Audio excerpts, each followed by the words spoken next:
আগামী 22 মার্চ আইপিএলের উদ্বোধনী ম্যাচে মুখোমুখি হবে defending champion Kolkata night Riders এবং বিরাট কোহলির রয়্যাল চ্যালেঞ্জার্স বেঙ্গালুরু।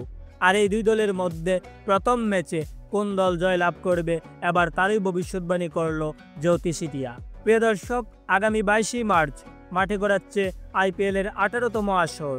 আর এবারের আসরে প্রত্যেকটা দল শক্তিশালীভাবে নিজেদের দল গঠন করে শিরোপা জয়ের লক্ষ্যে মাঠে নামছে।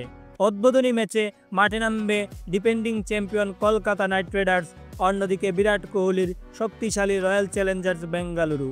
সেহেতু বলাই যাচ্ছে এই দুই দলের মধ্যে একটি হাড্ডাহাড্ডি লড়াই হবে, কেউ কাউকে ছাড় দিয়ে কথা বলবে না।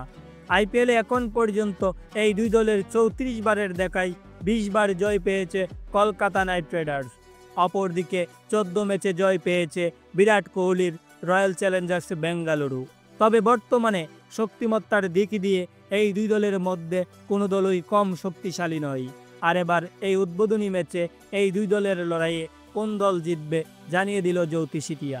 প্রিয় দর্শক, জেনে রাখা ভালো, এই জ্যোতিষীটিয়া এর আগের আসরে যতগুলো ম্যাচে ভবিষ্যৎবাণী করেছে তার প্রায় সবকটি সঠিক হয়েছে।